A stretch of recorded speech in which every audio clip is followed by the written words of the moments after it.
Ernesto, te escucho y aparte de escucharte, dejo que mi imaginación vuele y pienso, analizo. Qué difícil es la vida de un músico. Qué difícil es la vida de un músico. Es difícil. Por eso te decía que no quería que solo contáramos de que estudiaste en Berklee, que hoy eres músico con Juan Luis Guerra, que viajas el mundo entero, que te presentas ante 20, 15, 30 mil, 50 mil personas.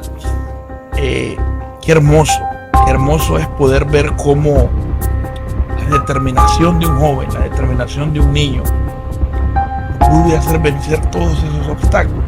Entonces, ¿qué pasa? Que la gente muchas veces solo ve el resultado final, claro, pero no ve el proceso que tú tienes que pasar. A mí, actualmente muchísima gente me escribe y busca consejos porque muchísima gente piensa que todo te lo dan. Claro. Y no es así. O sea, tú tienes que pasar un proceso, tienes que pasar muchísimas cosas en la vida para tú poder llegar a cualquier lugar, y no solamente en la música, en cualquier profesión. En cualquier ámbito, en cualquier profesión. Pero la música tiene lo particular que tú tienes que decidir. O tú te enfrentas a eso y tienes que ver que hay muchas cosas negativas en la música. Por ejemplo, los vicios, la fiesta, todo eso.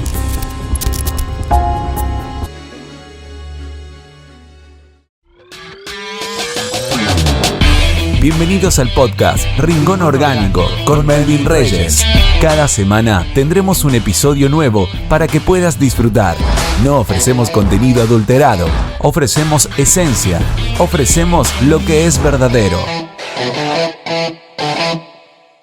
Bienvenidos a Rincón Orgánico Podcast. Soy Melvin Reyes, host de esta plataforma.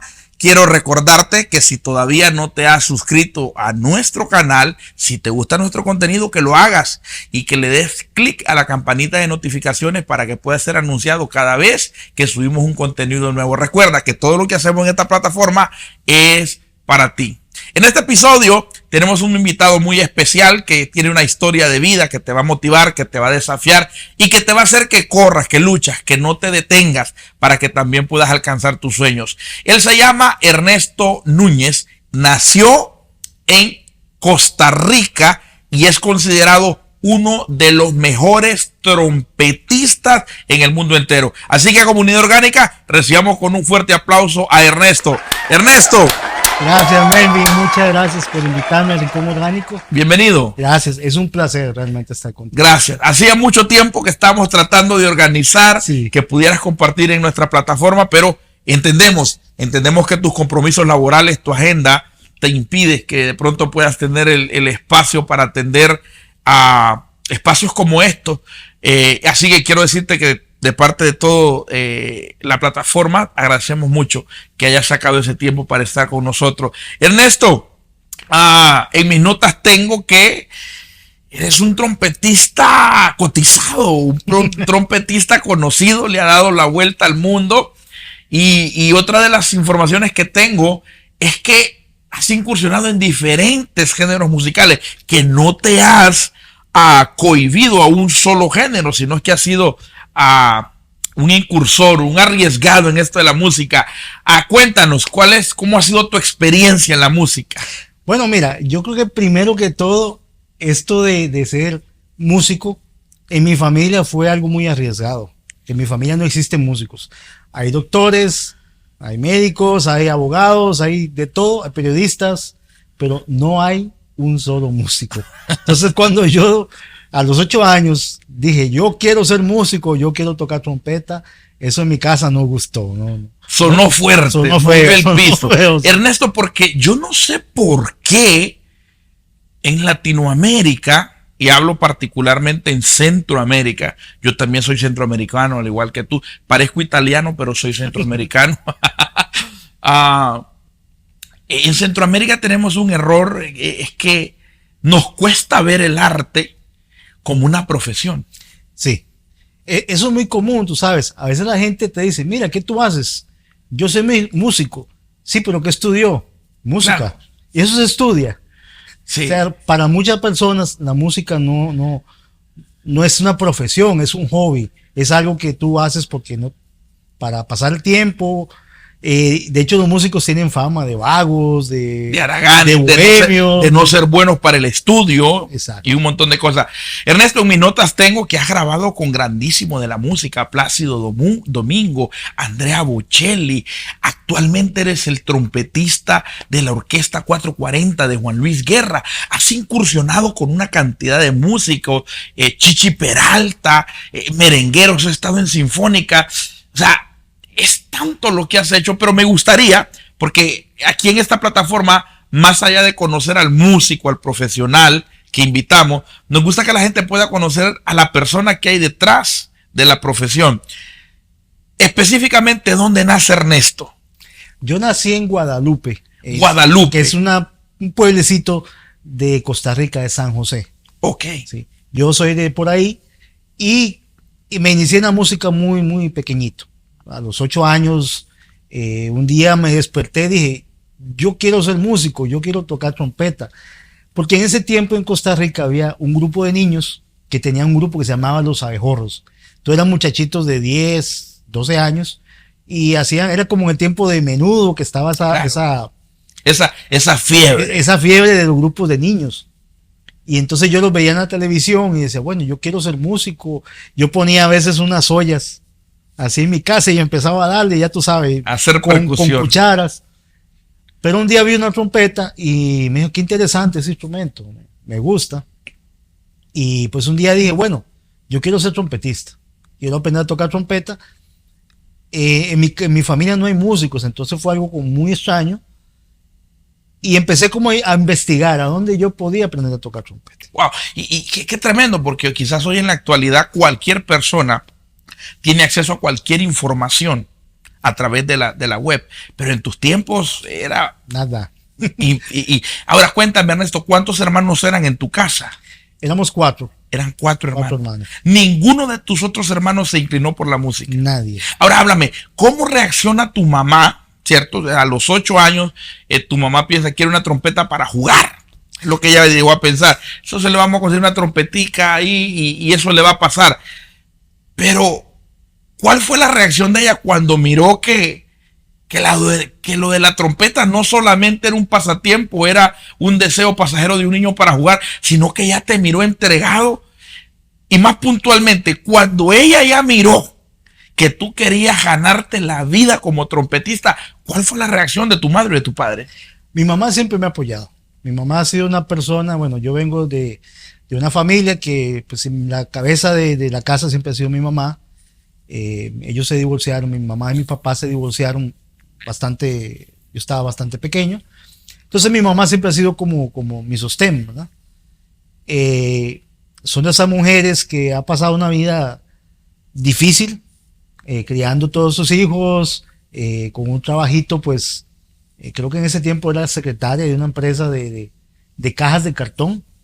Entonces imagínate, yo era un niño que realmente no tenía muchas posibilidades económicas y un instrumento como una trompeta, eso era algo carísimo. Pero empecé a investigar con amigos y me di cuenta que ahí en Guadalupe había una banda municipal. Entonces un día yo fui al ensayo y hablé con un señor que era el director de la banda, que se llamaba Alfredo Barquero, que era clarinetista. Y me dijo, bueno, usted lo voy a hacer una prueba de aptitud, a ver si sirve para la música. Y pues ahí me puso a hacer unas cuantas cosas y me dijo, está bien. ¿Y qué instrumento le gusta? A mí me gusta la trompeta. Me dice, no, trompeta no, porque aquí hay muchos trompetistas, necesitamos a alguien que toque el barítono. El barítono es un instrumento, es como un trombón, pero hacia arriba, que es de pistones. Y dijo, no, es que a mí no me gusta. Y al final lo convencí que me dejara tocar trompeta. Y don Alfredo era el que daba la clase de todo, daba clase de trompeta, de clarinete, de percusión. O sea, don Alfredo es el primer maestro que tú tienes. Sí. ¿Qué es de la vida de don Alfredo a la actualidad? No, don Alfredo murió hace muchos años. Imagínate, cuando yo empecé, don Alfredo era un señor ya retirado.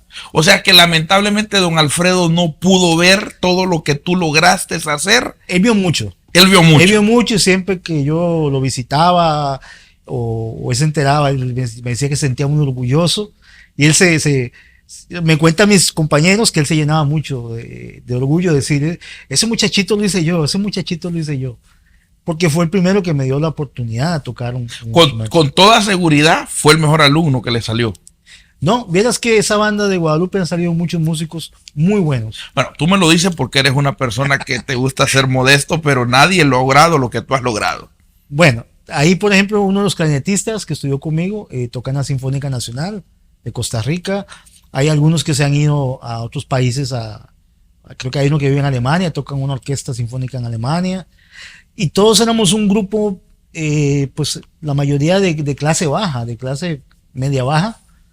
Y fue una época muy bonita, porque compartíamos mucho tiempo. O sea, la segunda casa de nosotros era el local de la banda. Entonces todos los días después de la escuela nos íbamos al local de la banda a practicar, a estudiar, a hablar. Fue un grupo muy bonito que todavía hasta el día de hoy tenemos mucha comunicación, tenemos un chat, y la mayoría se dedicó a hacer otras cosas, pero la música les dejó algo muy importante en su vida, y todos son personas que de bien. O sea, la música nos ayudó mucho a subir en un tiempo que tal vez estabas propenso a estar en la calle, a andar por ahí. Agarrar malos hábitos, agarrar malas amistades. La música nos dio eso. Y a don Alfredo fue el que don Alfredo era como el papá de nosotros. Y después de los ensayos nos agarraba a todos y nos llevaba a una cafetería. En Costa Rica le decimos soda, a comer tacos y a tomar un refresco. Y él lo pagaba de su bolsillo, porque en ese tiempo la banda de Guadalupe era como un experimento, ¿no? Claro. Y la mayoría de las cosas venían de su bolsillo. Ahora ya la banda de Guadalupe tiene hasta un local, tiene un auditorio para hacer conciertos y todo. Pero en ese tiempo estábamos como en un espacio que lo que guardaban eran cajas y papeles de la municipalidad. Claro. Sí, esos inicios que son duros, pero que son muy hermosos, porque cuando los logras ver con el pasar de los años te das cuenta que los logros que hoy se disfrutan, claro, o la trascendencia que se ha tenido estuvo llena de polvo, estuvo llena de tierra, estuvo llena de fango. Ernesto, bueno, entonces todo eso me imagino yo que oscila a tus 13, tus 14 años, todo esto que me estás contando. Sí, ¿no? Yo empecé a los 8. Ahora, cuando tú vas ahí donde don Alfredo, tenías 8 años. Sí. Y llegaste solo. Solo. Oye, usted es un arriesgado, hermano. Es que en ese tiempo, en nuestros países, mira, yo me acuerdo que yo me iba para la calle a los 8, a los 9, 10 años. O sea, los papás ni preguntaban, porque en realidad nos juntábamos todos los muchachitos del barrio a jugar, o yo me iba a la banda, yo me iba en bus. Y en ese tiempo los niños podían andar en bus solos, no pasaba nada, no había nada malo. Más bien la gente lo cuidaba a uno, como todos nos conocíamos en el pueblo, pues si te miraban haciendo algo mal y alguien te conocía, le voy a decir a tu mamá que tú estás haciendo tal cosa. Y que ya eso buscabas un problema, claro, lamentablemente. No, hoy alguien le dice a un padre, señora, su hijo está haciendo tal cosa, y más bien esa persona la agarra contra esa persona que le está haciendo un favor de comunicarle una información que necesita corrección. Claro. Y eso es uno de los valores que lamentablemente se han perdido. Y la banda fue realmente un nido de muchísimos muchachitos que tal vez estaban en la misma situación que yo, no tenían un hogar estable, no tenían una solvencia económica, no teníamos. Entonces pasábamos juntos mucho tiempo. Y una de las cosas más lindas que yo recuerdo era Semana Santa, porque usaban la banda para tocar en las procesiones de la iglesia, okay, de la iglesia católica. Entonces, para nosotros era un vacilón, porque estábamos toda la semana juntos. De hecho, en ese tiempo existía que a partir del Jueves Santo no había transporte público, porque eso se respetaba mucho, ¿verdad? Sí, había mucho respeto. Mucho respeto hacia esas tradiciones. Entonces nos íbamos caminando o nos quedábamos a dormir en el salón de la banda todos. Entonces hacíamos fogatas y asábamos marmelos y eso, y al día siguiente tocábamos la procesión en la mañana, almorzábamos ahí mismo, y en la tarde tocábamos la procesión de Viernes Santo, que era una procesión muy linda, porque en Costa Rica hay un tema que se usa mucho se hizo para un presidente que murió, se llama el duelo de la patria, y eso tiene un solo trompeta hermosísimo. Entonces en Costa Rica la tradición es tocar ese duelo de la patria cuando llevan a las imágenes, ¿verdad? Pues llevan a Cristo cuando muere. Entonces tocas el duelo de la patria, y tú mirabas a todas las viejitas con su velo y llorando. Y me acuerdo que había una viejita que todos los años llegaba y me decía, usted cada año toca más lindo ese solo. Siempre me acuerdo de eso. Y cuando viene Semana Santa, yo le digo a mis compañeros, ¿cómo extraño yo tocar en esa banda? Porque había mucha hermandad, mucho compañerismo. Y realmente era algo gratis. A nosotros nos daban el almuerzo. El almuerzo y para las Coca-Colas. Claro. Y ya.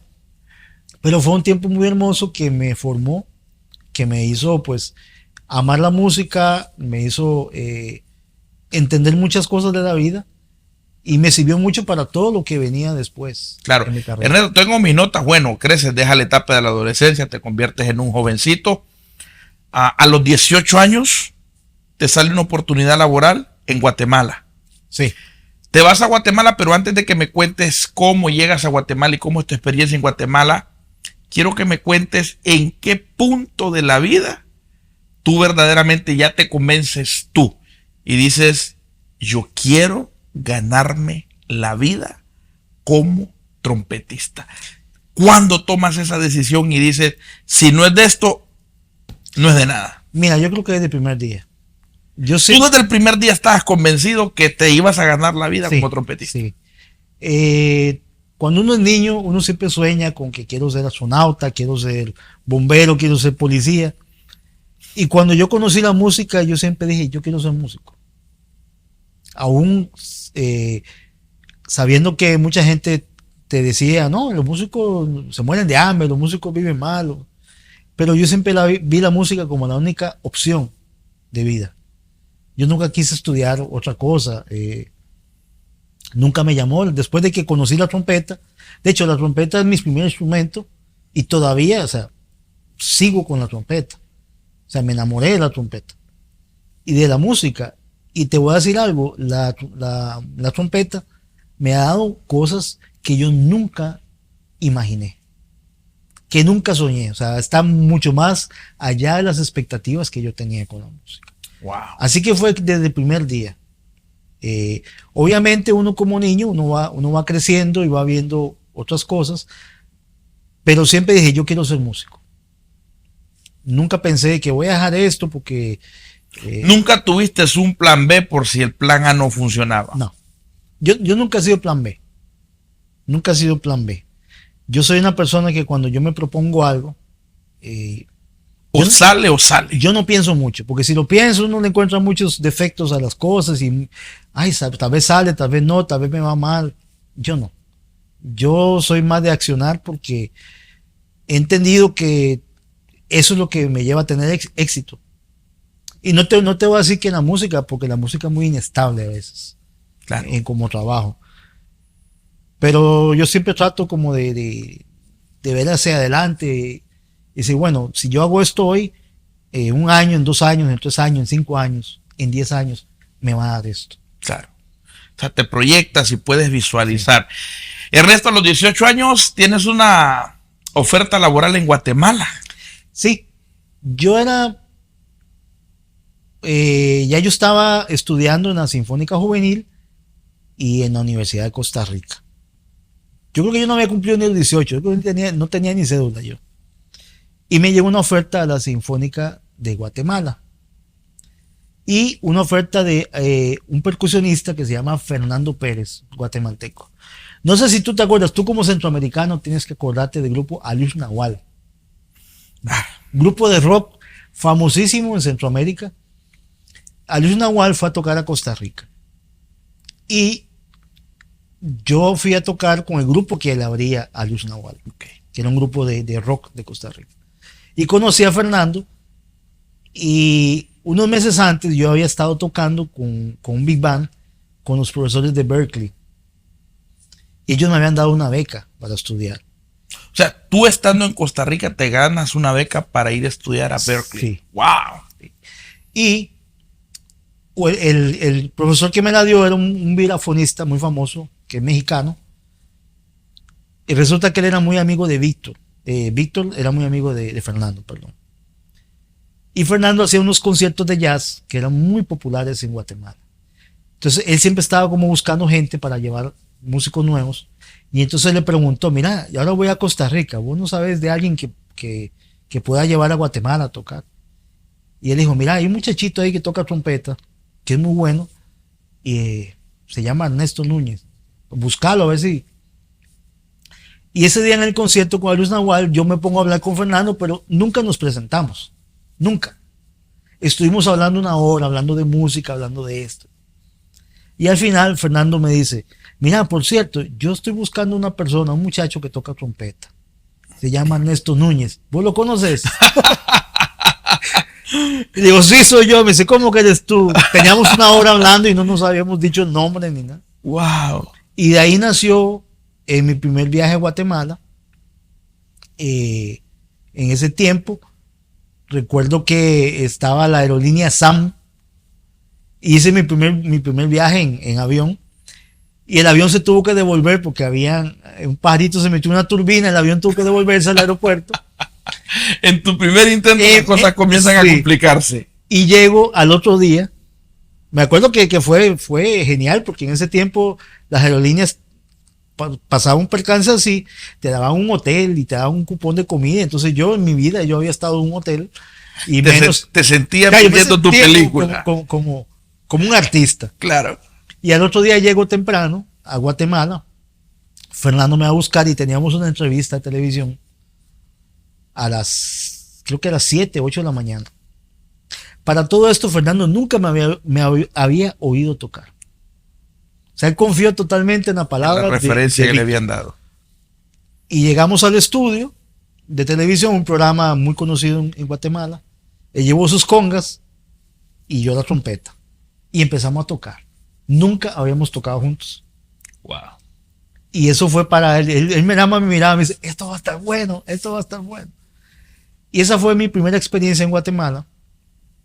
Hago el concierto, estuve como una semana en Guatemala, hago el concierto. Y muchísimos músicos de Guatemala me decían, pero quédate aquí en Guatemala, que aquí hay mucho trabajo, aquí no hay trompetistas. Y conocí un trombonista que tocaba con una sinfónica, que se llama Ramiro.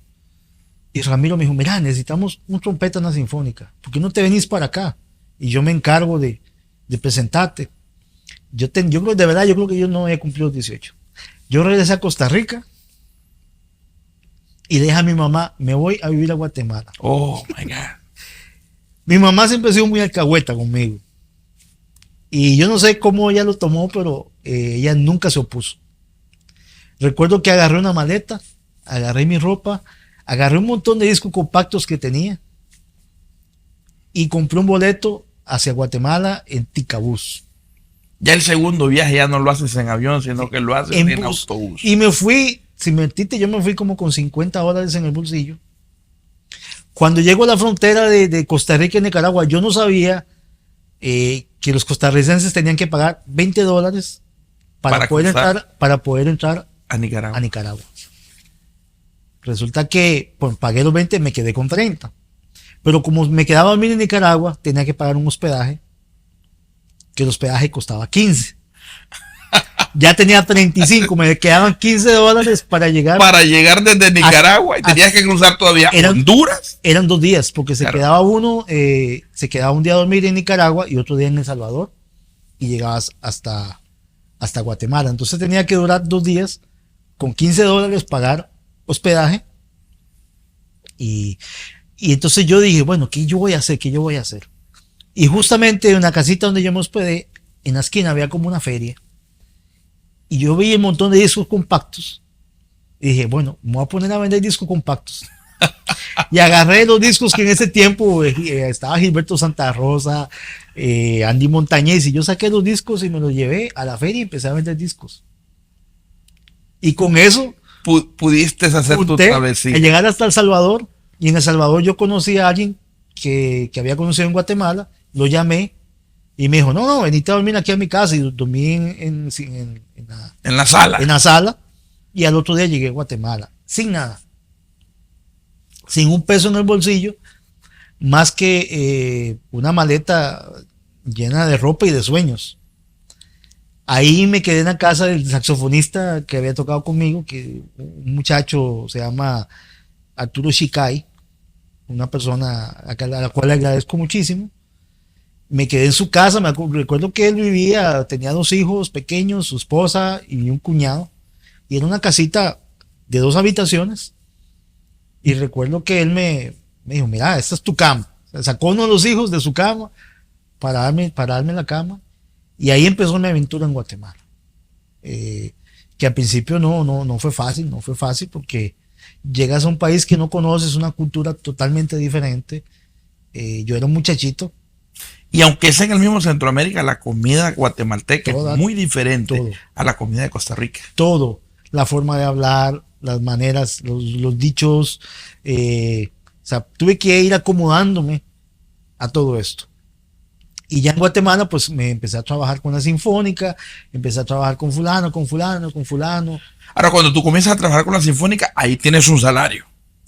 Aunque sea mínimo o tú es por amor al arte. No, mira, en ese tiempo en Guatemala había una situación con los contratos de la Sinfónica, porque te dan un contrato. Tú firmabas ese contrato por un año y supuestamente te pagaban mensual. Pero casualmente en todo ese año, no nos pagaron. Ay, Dios mío.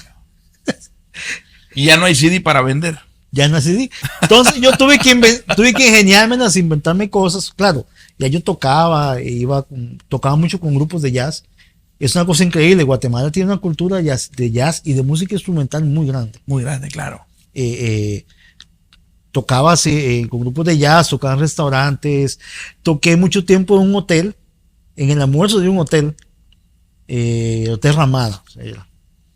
Entonces, o sea, tú llegaste a Guatemala convencido que ibas a salir adelante, y que te retrasaran el pago en la Sinfónica durante un año no era motivo para regresarte a Costa Rica. No, y aparte era un muchacho, estaba soltero, no tenía compromiso, o sea, era una aventura.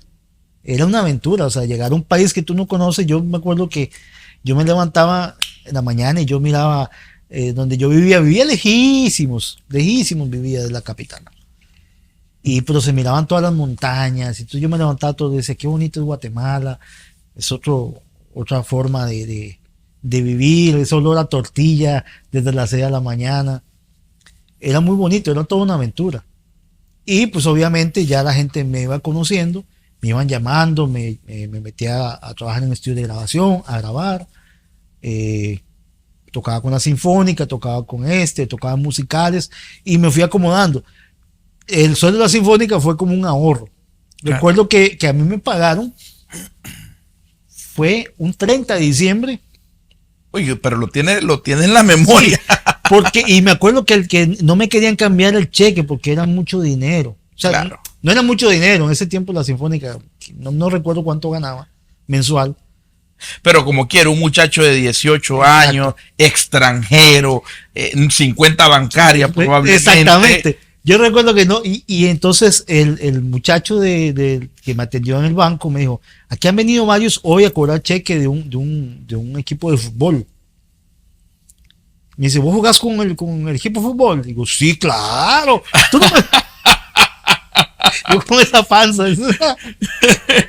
Y él me lo cambió, fue por eso. Oh, Dios Porque mío. me dijo, han venido varios de un equipo, como habían ido varios extranjeros, creo que eran los Cremas, ese equipo, y habían varios costarricenses jugando. Y me lo cambió, fue por eso, pues no me lo quería cambiar. Ese mismo día compré un pasaje y me fui a Costa Rica. Pasaje aéreo. Aéreo. A pasar el año nuevo con tu pasar viejita. el año. Y después de eso, creo que con el dinero que yo tenía, me compré un carrito que me quedó. Porque sí, claro, era todo el año. Me compré un carrito viejo, que era un Mustang de esos viejos, amarillo pollito. Y cuando regresé a Guatemala, pues seguí trabajando, me fui haciendo más conocido. Empecé a grabar con una disquera guatemalteca, empecé a hacer unos discos de boleros, de música instrumental. Y pues ya me contrataban en todo lado. Pero Guatemala ha sido un país al cual yo le agradezco mucho, me enseñó mucho. Después de eso, con los discos me empezaron a invitar a los canales de televisión, a la radio. Entonces ya me salían contratos para tocar yo solo, con mi grupo. Y hay una parte que a mí siempre me gustó mucho, que cuando estaba en malas económicamente, yo tenía un amigo que tocaba saxofón y él tocaba en todos los supermercados. Ponía su bocina y ponía las pistas y empezaba a tocar. Y entonces él vendía su música. Él le daba música gratis a los supermercados y a los centros comerciales a cambio de para que lo dejaran ahí y los clientes que iban pasando le compraban su música. Entonces un día tocando, él me dijo, ¿por qué no te venís conmigo a tocar? Yo te presto el equipo, tocamos los dos. Y así fue que empecé. Entonces yo el primer día, ¿sabes? Con mucha vergüenza, como estoy tocando en el supermercado, la gente te pasa al lado y todo. Pero cuando vi que ese primer día vendí como 20 discos, ya yo quería ir todos los días. Se te quitó la pena que me mire quien me mire, sí. Pero el meneo está bueno. Y este muchacho que falleció recientemente, Edwin Salguero, él siempre fue muy, no fue egoísta. Y siempre más bien él se alegraba. Cuando yo vendía más discos de él se alegraba. Y él era un tipo de esos bien, siempre estaba como en movimiento.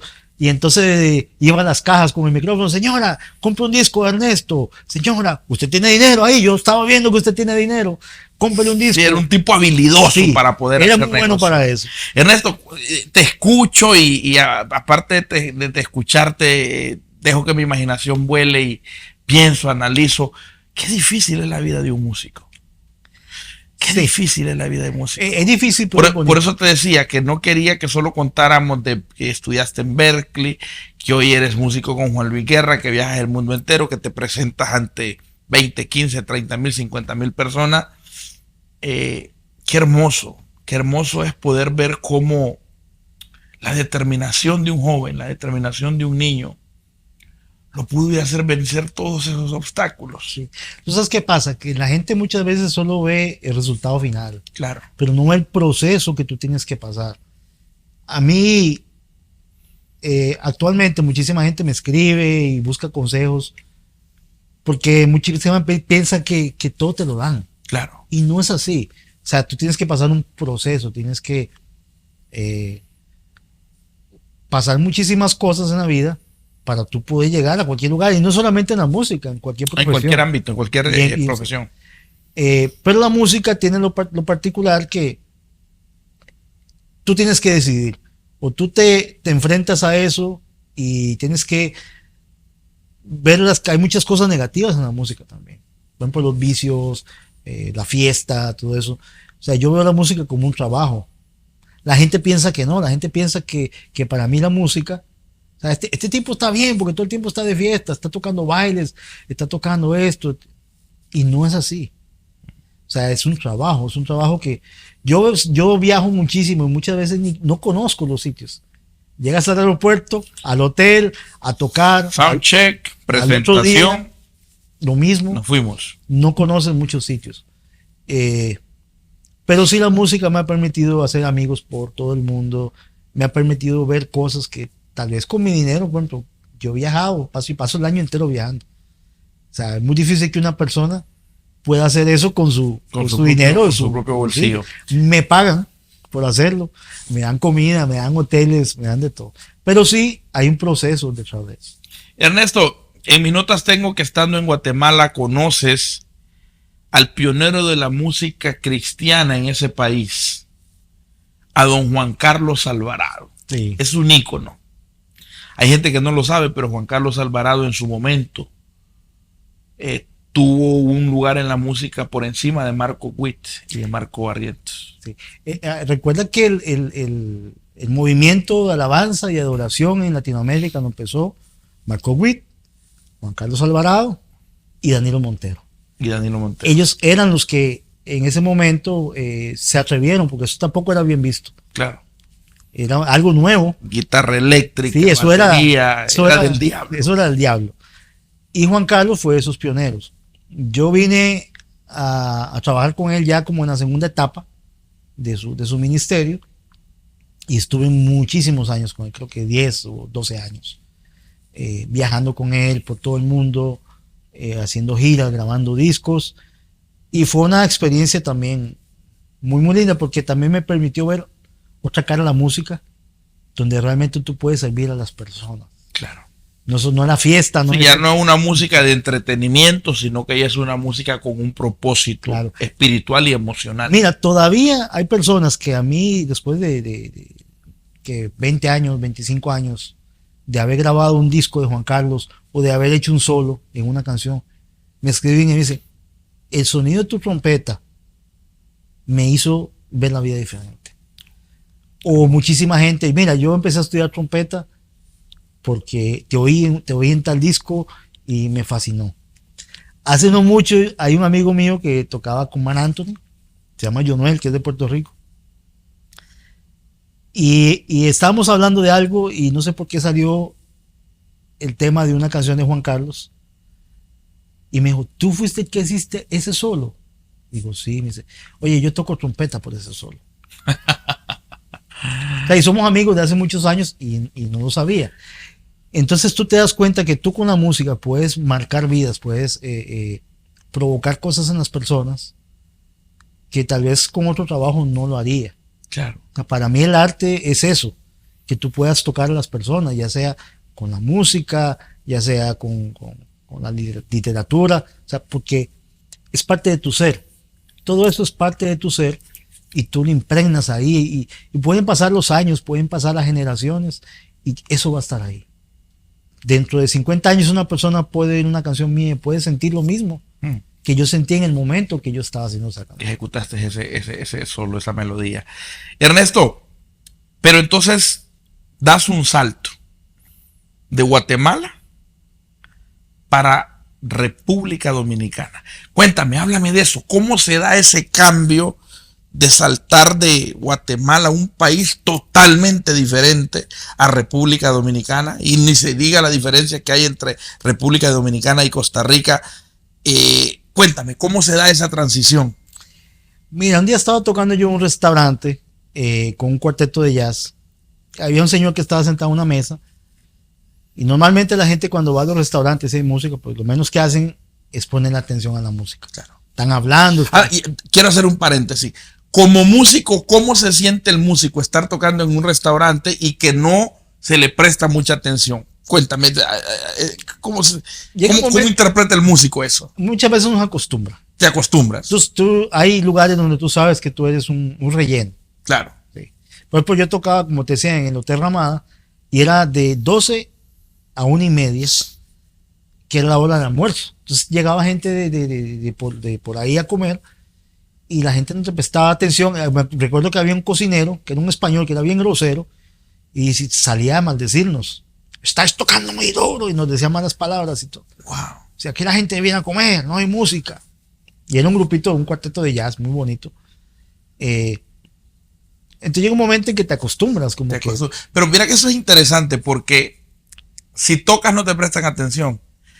Pero si no tocas se siente que el ambiente está vacío. Sí. Eso es interesante. Pero entonces, estás en eso y ¿qué pasa? Cuéntame.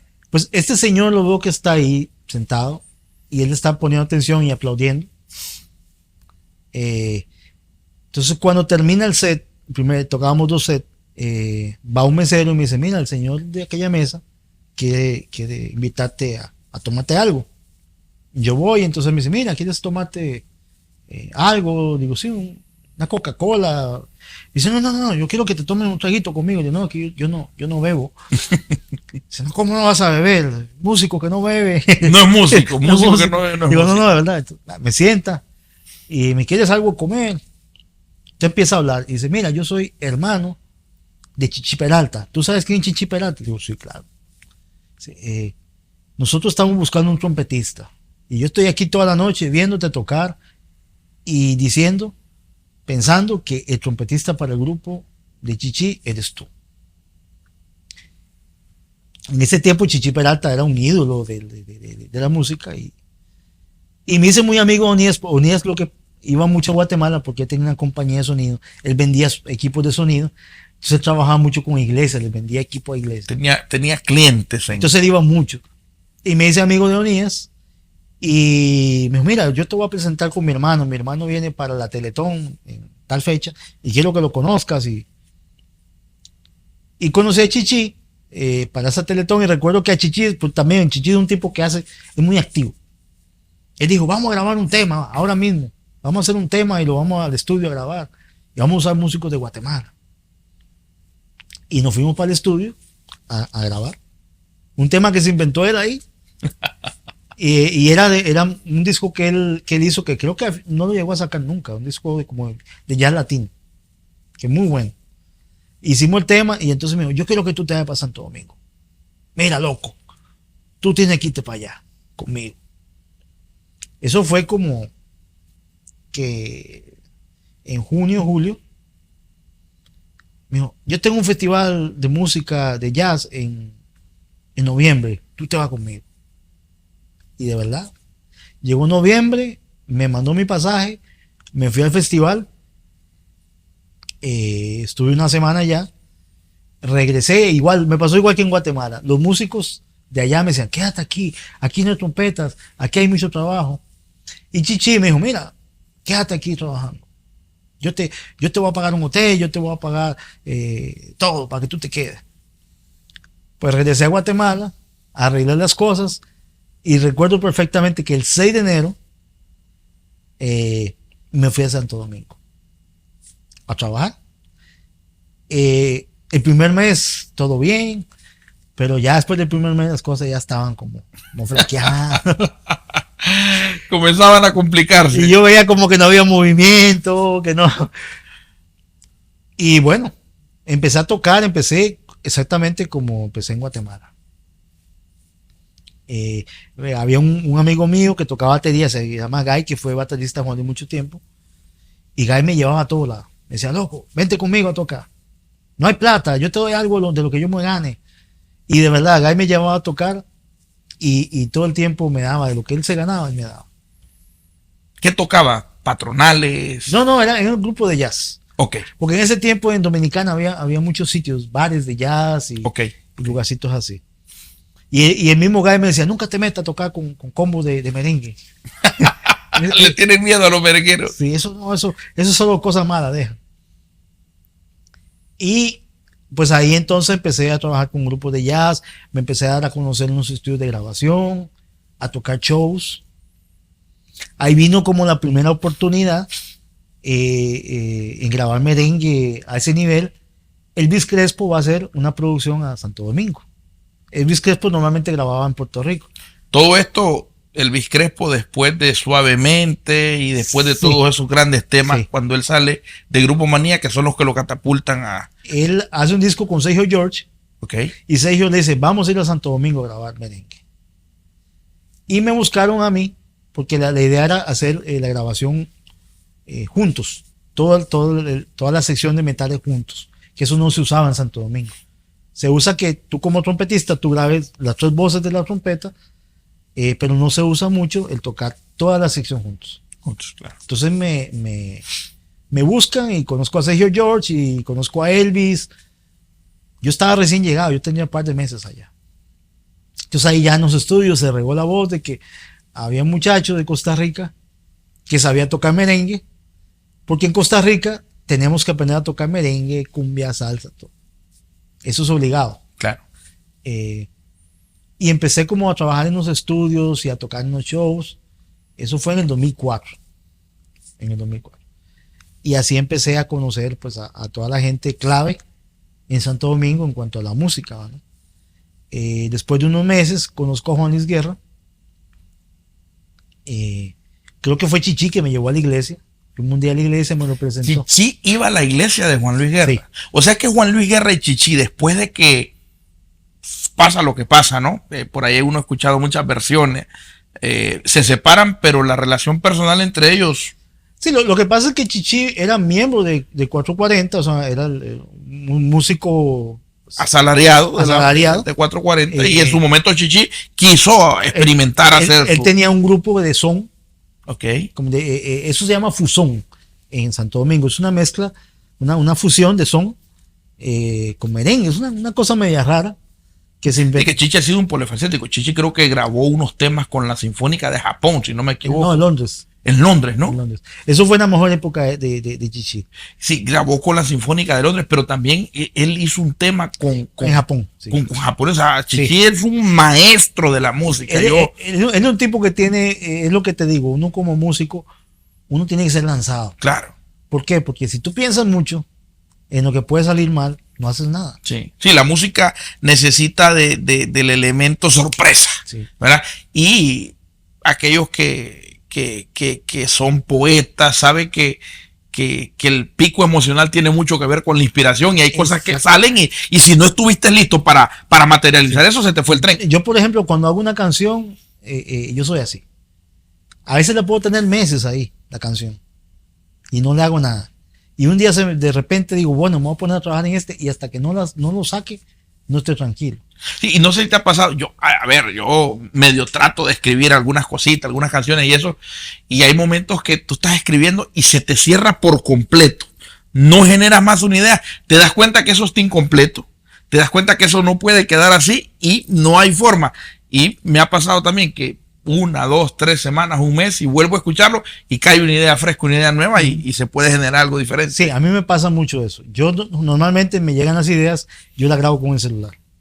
Y le tengo unas notas ahí y poco a poco le voy dando forma y agarro un pedazo y bueno, voy a hacer esto con esto. A veces me siento un día entero en la computadora. Ahora, tú que has trabajado con grandes músicos de nuestra época, que para mí tenerte en esta plataforma, para mí es pues lo que es para ti tocar con grandes músicos. Para mí tenerte aquí es eso.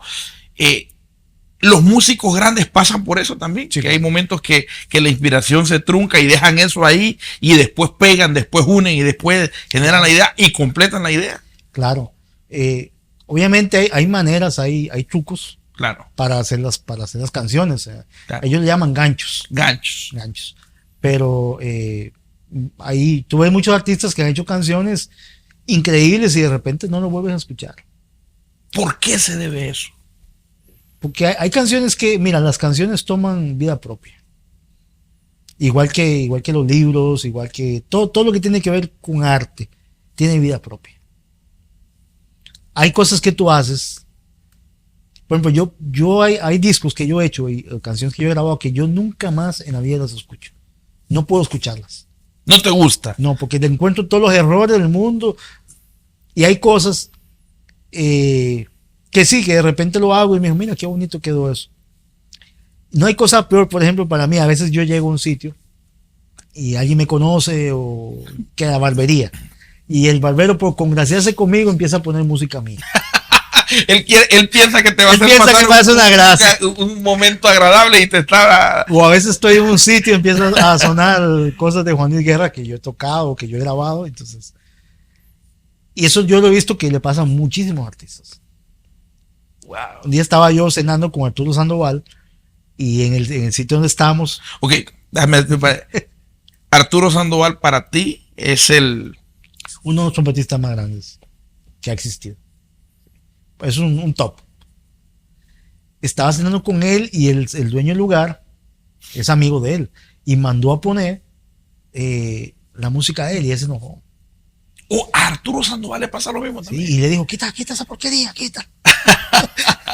Y nosotros muertos, y hasta mandaron, había un piano de cobre y mandaron un tipo a aprender todo el equipo para que él tocara piano. Y dijo, yo no vine a tocar, yo vine a comer, déjame comer. Y eso le pasa a todos los artistas. Eso ya lo he visto muchísimo. Y yo conozco gente que hace discos, hace canciones y no las oye nunca más. Porque es algo como que ya lo hiciste, ya. Cobró vida, tienes que pasar a otra cosa. Claro. Entonces, ese proceso, yo a veces paso un día entero en la computadora inventando y no me sale nada. Un día entero. Y de repente un día hago una cosa. O estás manejando en el carro de pronto y te cayó la melodía, te cayó la inspiración. Y bueno, yo no soy compositor, yo soy compositor a la fuerza. O sea, me gusta crear música, pero no es mi especialidad. Mi especialidad es tocar. Claro, ahora me he enfocado mucho en mi carrera como solista, en hacer música propia. Claro. Entonces digo, bueno, esto es lo que yo soy, es el legado que yo estoy dejando. Porque la gente te conoce como trompetista de fulano, de fulano, de fulano. Pero uno quiere que te conozcan por tu nombre. Bueno, esto es lo que yo hago. Que es muy diferente a lo que yo hago siempre con Juan Luis, con Chichi, con Eddie Herrera. O sea, son cosas muy, muy diferentes. Claro. Muy diferentes. Y mi sueño es en algún momento poder dedicarme exclusivamente a mi música. A producir tu propia música. Que eso sea lo que me...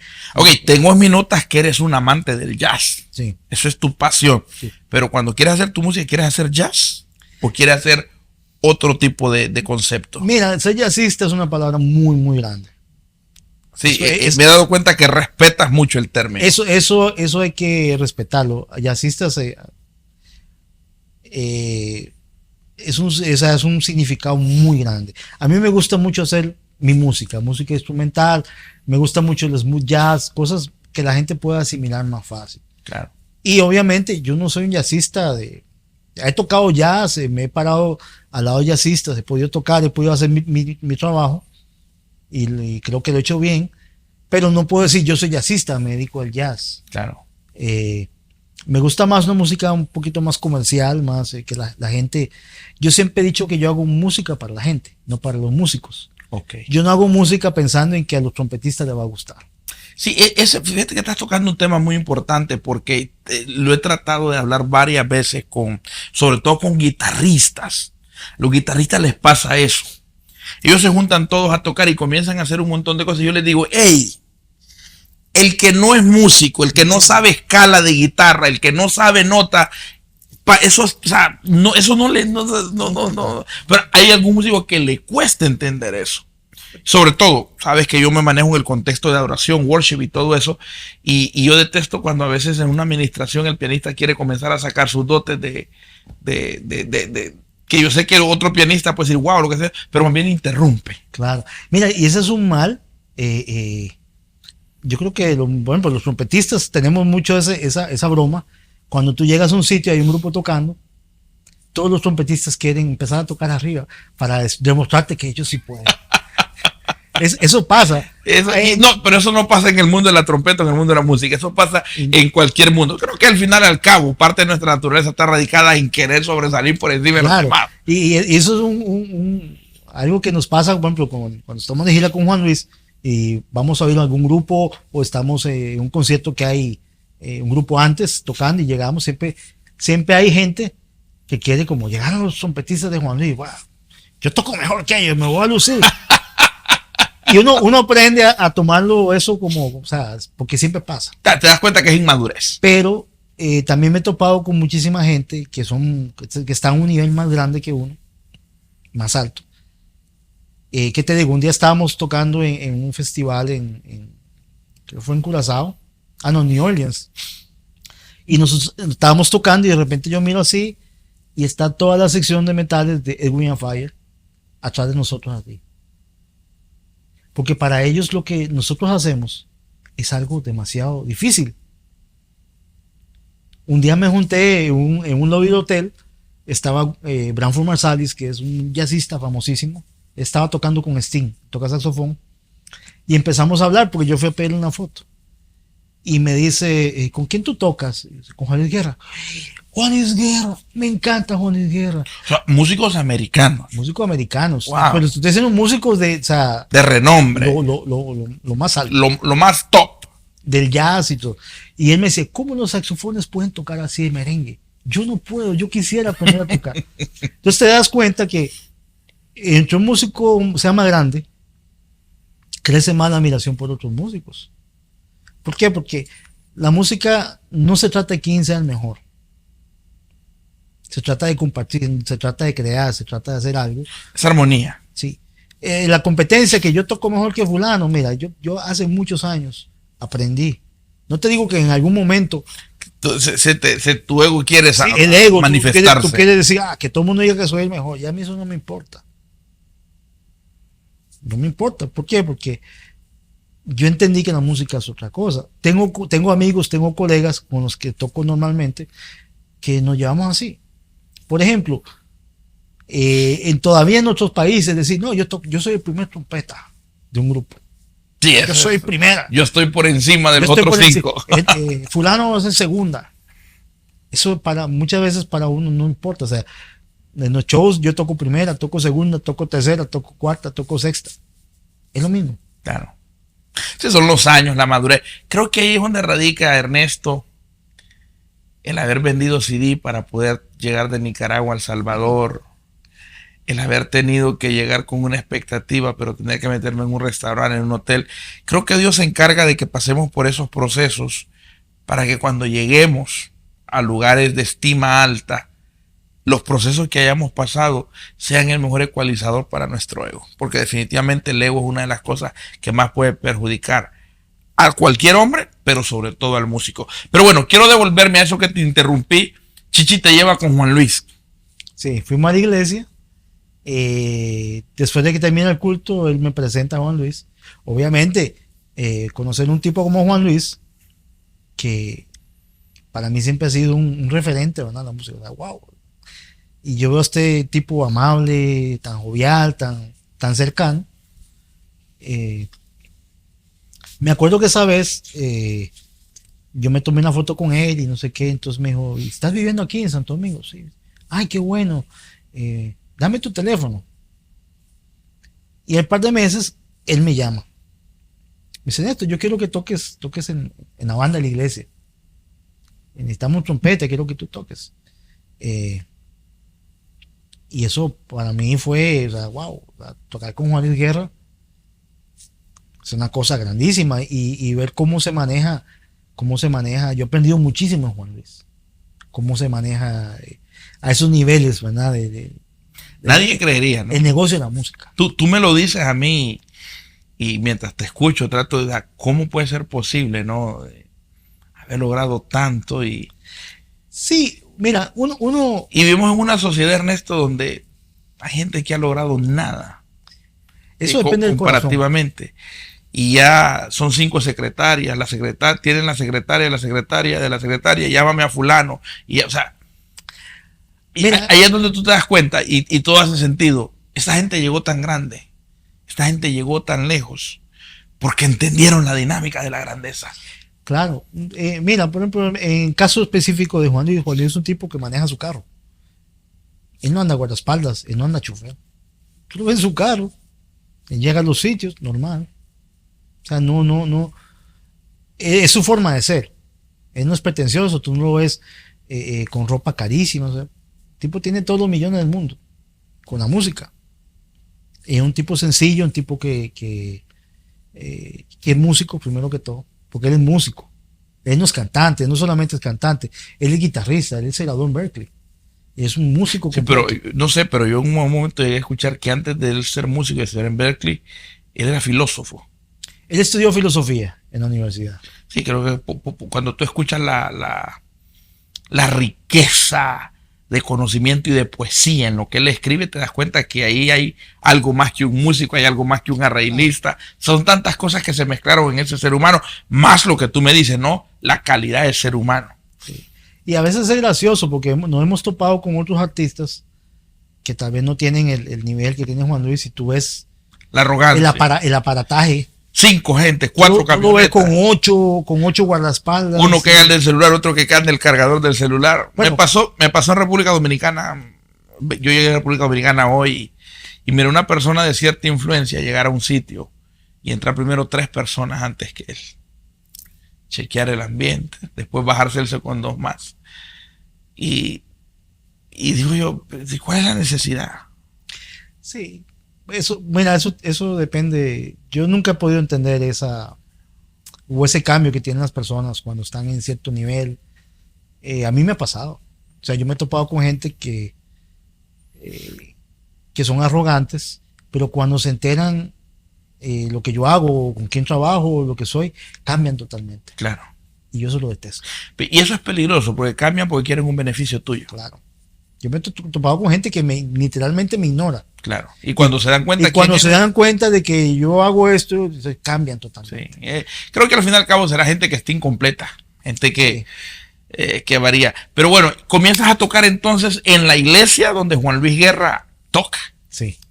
Y pues ahí pues empezó a hacer una amistad. Juan Luis es un gran músico, como te decía. Era muy interesante porque en la iglesia lo que se tocaba era música de Juan Luis Guerra. No, la bilirrubina, la música cristiana que él ha producido. Música que era escrito específicamente para la iglesia. Y de ahí salió un disco, que es el disco cristiano, ¿no? Pero es una cantidad de música la que él tiene. Una cantidad grandísima de música escrita para la iglesia. Y pues ahí comenzó la relación y años después, creo que 2 años después, él me propone ser parte de 440. 440, o sea, también eso era como un sueño. Y yo recuerdo mucho, y eso se lo he contado a mucha gente, y yo me dedico mucho a dar talleres y a dar conferencias de trompeta. Y esa parte la cuento mucho. Yo una vez fui a ver a Juan Luis Guerra en Guatemala. Cuando vivías en Cuando Guatemala. vivía en Guatemala. Y esa banda estaba sonando y yo decía, wow, qué banda, muy increíble. Y yo recuerdo que, o sea, por dentro dije, Dios, ojalá algún día yo pueda tocar con esa banda. Eso como cuando tú dices, ves un carro y dices, ay, qué lindo ese carro, algún día me gustaría tener ese carro. Y se quedó ahí. Y años después, tocando yo con Juan Luis Guerra, recuerdo que estaba yo tocando, creo que fue en el Madison Square. Y Dios me trae eso. La memoria. Esa palabra. Es ese momento eso. en O el sea, que me soñaste. trajo esa imagen de yo estando en el último, en el último asiento allá arriba, porque era muy caro para verlo, viendo la banda de Juan Luis. Y yo diciendo, wow, Dios mío, permíteme tocar alguna vez con esa banda. Y literalmente yo oí una voz que me dijo, eso es para que te des cuenta que hasta lo más pequeño de tu corazón yo estoy pendiente. Hermoso. Oye, no te puedo decir la llorada que yo estaba tocando y a mí me corrían las lágrimas. Y el otro trompetista, que es muy amigo mío, Alonso, me dice, ¿qué te pasa? ¿Qué te pasa? ¿Te duele algo? ¿Qué pasa? Yo, no. Porque yo sí te puedo decir algo. A mí Dios me ha concedido todos mis sueños. Todos. Y sé que los que quedan los va a conceder en su momento. O sea, yo he tocado con gente y he podido compartir con gente con la que yo miraba, por ejemplo, Arturo Sandoval, que yo empecé a tocar trompeta, y sea, Arturo Sandoval era amigo, y ahora Arturo Sandoval es una persona que es mi amigo. Muchísima gente que yo conozco, que son amigos de uno. A mí me hace gracia porque, por ejemplo, últimamente he estado haciendo algunas cosas con Eddie Herrera. Eddie Herrera lo conozco hace mucho tiempo. Gigante, no solamente en estatura, Sí. gigante del merengue. Eso, y es un tipazo. A mí Sí, un tipazo. se nota. Y me hace mucha gracia porque yo estaba haciendo algunos viajes y mi esposa, a ella le gusta Eddie Herrera. Y entonces la llevé, creo que fue una vez, y se la presenté. Y Eddie Herrera se hizo amigo de ella de una vez. Y ahora siempre me pregunta por ella. No me pregunta cómo yo estoy. Dice, ¿qué pasa? Y cada vez que la ve, o sea, es un tipo muy, muy, muy sencillo. Sí. Y creo que ahí recae la grandeza, ¿verdad? En esa sencillez. Claro. Sí. Obviamente son gente que tiene, o sea, no lo mismo cuando tú eres una persona común y corriente a cuando tú eres una persona muy conocida, que tal vez tiene ciertas limitaciones. Por ejemplo, Juan Luis llega a un sitio y no puede salir a la calle a comer, como cualquier persona, porque Claro. no lo dejan comer. Sí, claro. No, o sea, yo lo he visto. He sentado en un sitio y no puede comer algo porque llega una foto. Y él se para. Y Sí, dice, pero tú puedes ser todo humilde que tú quieras, pero de algún momento si tienes hambre también se va a volver incómodo. claro, y entonces hay cosas que mucha gente evita, mucha gente famosa evita por eso, porque hay gente que es muy chévere Sí, hay gente que es muy imprudente. y hay gente que es también. muy necia. Claro. Imagínate que yo, a veces que yo no soy nadie, No, usted es Ernesto Núñez. No, no. a mí a veces me incomoda, por ejemplo, la cantidad de mensajes que a mí me llegan a las redes. Claro. Y gente diciendo, mire, regáleme una trompeta que a usted se la regalan. Sí. Ey, que la gente es abusiva, ¿no? Sí. Mira, a mí me han pedido cosas, o sea, absurdas. Claro. Que entonces pues, yo ni contesto. Claro. Porque es lo que te digo, la gente ve el resultado, pero no ve el proceso que tú has pasado para llegar ahí. Y sé que todavía me falta mucho. Y como te digo, Dios me ha cumplido cada sueño que yo he tenido, y cada vez es más grande. Pero siempre Dios me pone en favor con las personas, me abre puertas, y son cosas que uno tiene que agradecer. Claro. Y tú miras hacia atrás y dices, bueno, yo no era nadie, yo vengo de abajo. De calle tierra. Sí, yo vengo de abajo, yo vengo de tocar con una trompeta prestada a tener ahora instrumentos que son de gran categoría. Represento una marca de trompeta a nivel internacional, una trompeta alemana. O sea, son cosas que yo en estos días estoy recopilando muchas cosas de mi carrera para unos trámites que tengo que hacer. Y yo me digo, pero yo he hecho tanto.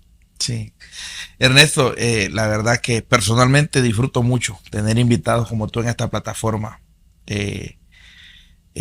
No lloro porque no lo puedo hacer frente a cámara, no te lo digo sinceramente, pero la verdad es que, Ernesto, yo disfruto mucho ver y escuchar esta historia, porque también soy un soñador que busca lograr alcanzar cosas. Yo voy a cumplir apenas 40 años, los primeros 40 años de mi vida los voy a cumplir en este verano, y tengo muchos sueños. Veo atrás, tengo un niño de 8 años y quiero lograr y hacer tanto para que también él pueda lograr, y escucharte me bendice mucho, me desafía.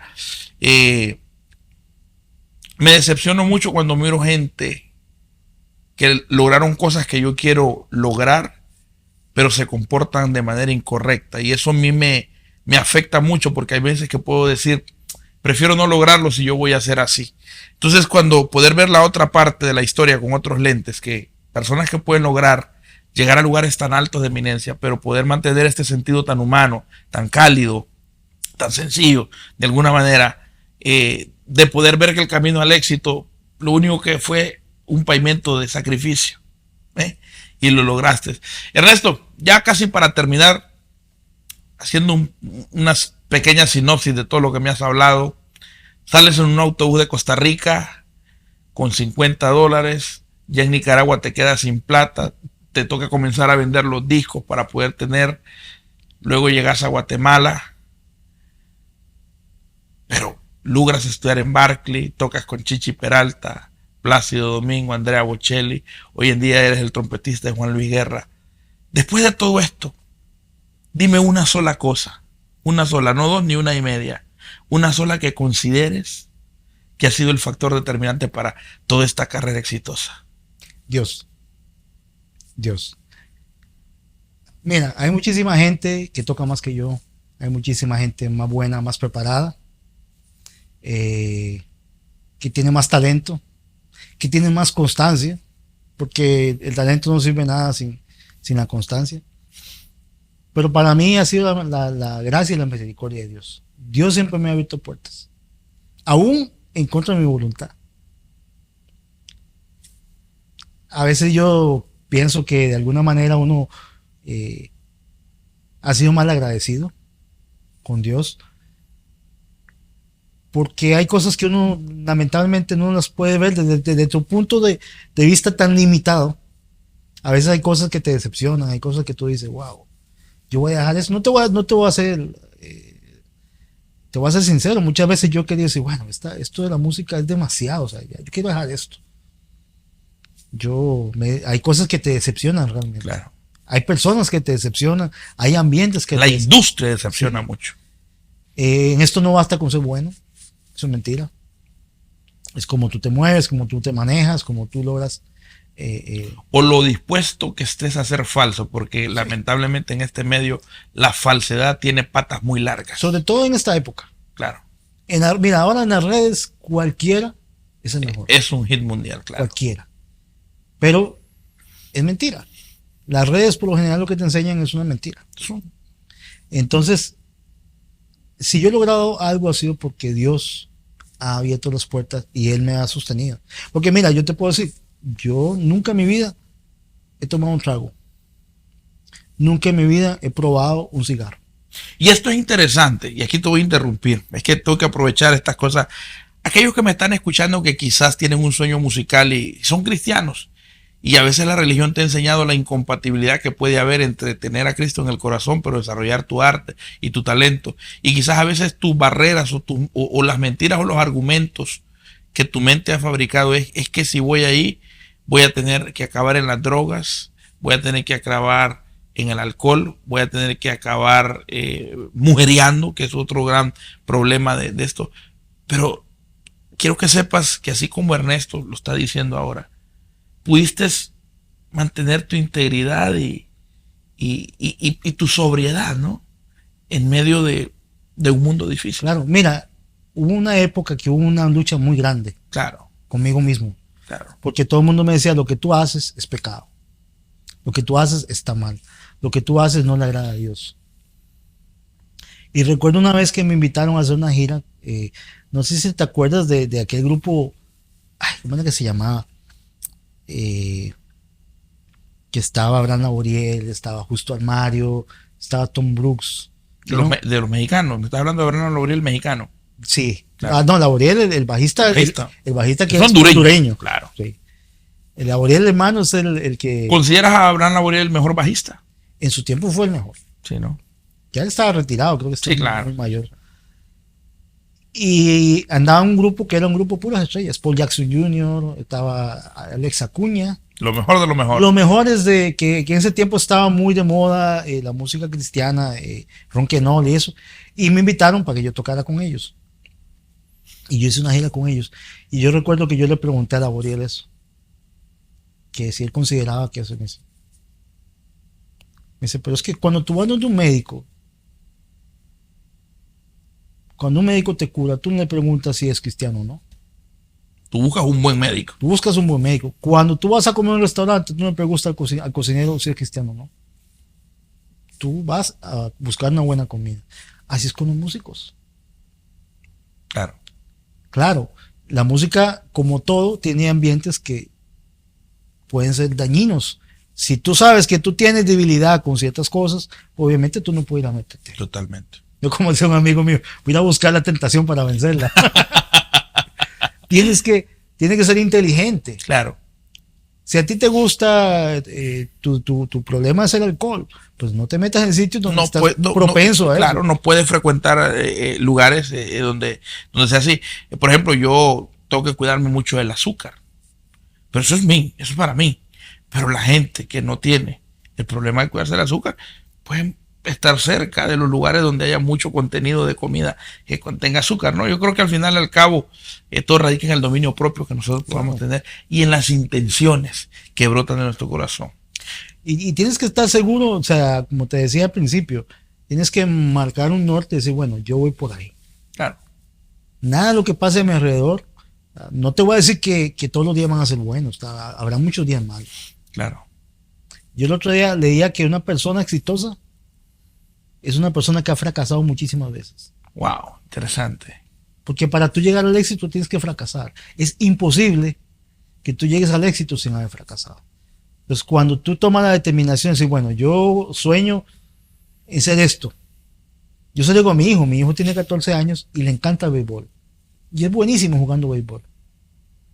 Y yo digo, si tú quieres ser beisbolista, ponte en eso.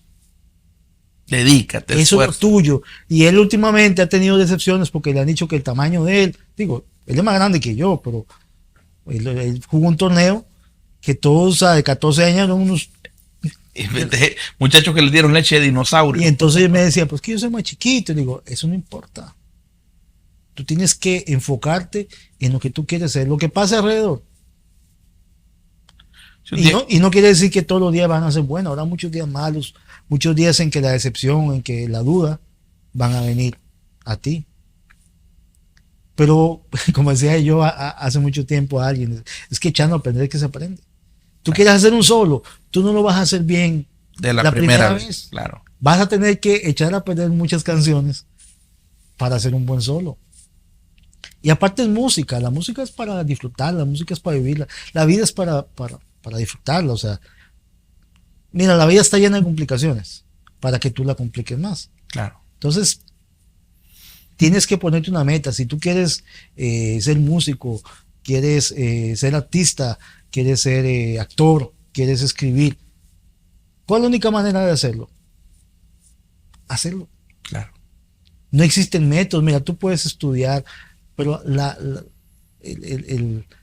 realidad del asunto es poner manos a la obra. Sí. No, al músico le pasa, escuchaba a un gran músico decir, hoy los músicos tienen acceso a tantas cosas, que si la pedalera, que si el preamp, que si esto, y decía, aprendan a tocar con instrumentos baratos, no piensen que el tener todos los recursos tecnológicos los va a hacer tocar bien. Mira, yo se lo digo a mucha gente ahora. En mis tiempos, digo, yo no soy tan viejo, pero en mis tiempos no existía internet. No, claro. Eso era, o sea, el que tenía internet era un millonario. Claro. Ahora tú haces así, mira, en cualquier teléfono. Tú tienes todas las canciones del mundo disponibles, todas las partituras del mundo disponibles. Tienes todos los maestros, tú puedes ver videos, pues mete a YouTube y ves cómo tocar trompeta, vas a ver 500 videos de cómo empezar a tocar trompeta. Cómo solear en tal escala, vas a ver 2000 videos de cómo solear. En mis tiempos no. El músico tenía que esforzarse. Tenías que ir donde alguien que te enseñara, pagarle.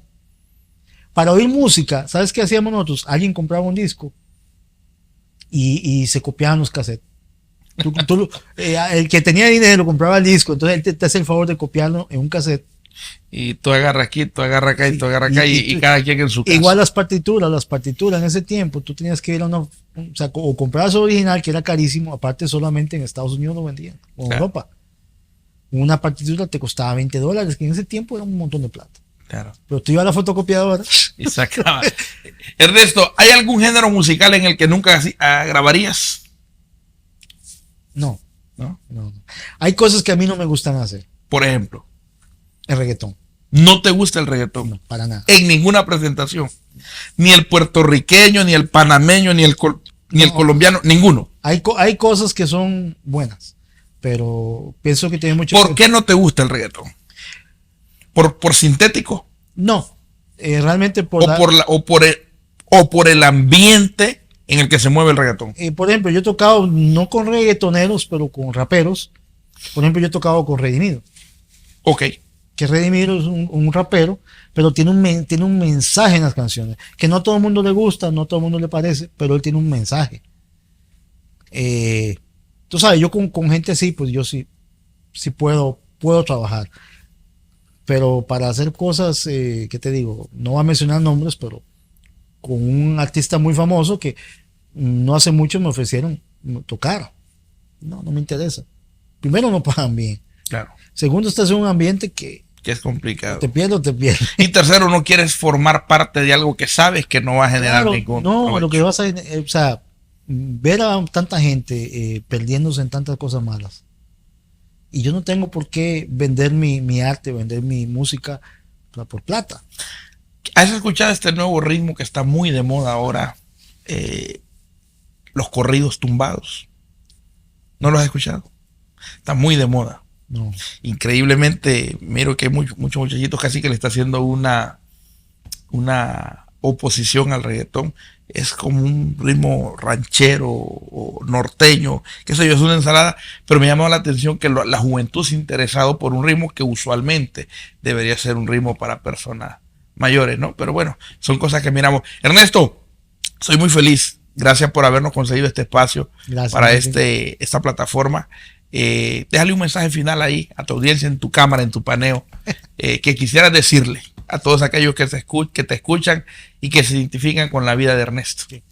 Bueno, para mí es muy importante estos medios porque me permiten expresar lo que yo soy. Yo casi nunca tengo la oportunidad de hablar. Y yo lo único que te puedo decir es que sueña y sueña en grande. Y trabaja por lograr ese sueño. La única manera que si vas a saber que lo vas a lograr es intentándolo. Esa es la única manera. Entonces, te lo dice uno que soñó, ha logrado muchísimas cosas y tengo que lograr muchísimas más. Pero la única manera fue intentándolo y te puedo decir, ha valido cada segundo de ese esfuerzo. Así que si tú tienes un sueño, ya sea con la música, ya sea con cualquier cosa que tú quieras hacer, pues dale para adelante, como dicen los dominicanos, dale para adelante. Dale para adelante que vas a ver que no te vas a arrepentir. Vas a ser muy feliz. Es muy duro trabajar en una oficina haciendo algo que a uno no le gusta. Así que si tienes un sueño, si tu sueño es la música, si tu sueño es ser actor, escribir, tocar, no sé, hazlo. Y nunca pienses que pierdes el tiempo. Ernesto, muchas gracias. Comunidad Orgánica, gracias por tu sintonía y tu fidelidad a nuestra plataforma. Recuerda, si todavía no te has suscrito, suscríbete al canal, activa la campanita de notificaciones para que puedas disfrutar y ser avisado de todo nuestro contenido semanal. Recuerda que en un mundo como el que vivimos hace falta gente orgánica como tú y como yo. Chao, chao. Gracias por haber escuchado este podcast. Ahora puedes compartirlo con tus amigos. Esperamos que haya sido de inspiración y propósito para tu vida. Seguinos en las redes, en YouTube, Rincón Orgánico Podcast, en Facebook, Rincón Orgánico. Nos encontramos en el próximo episodio.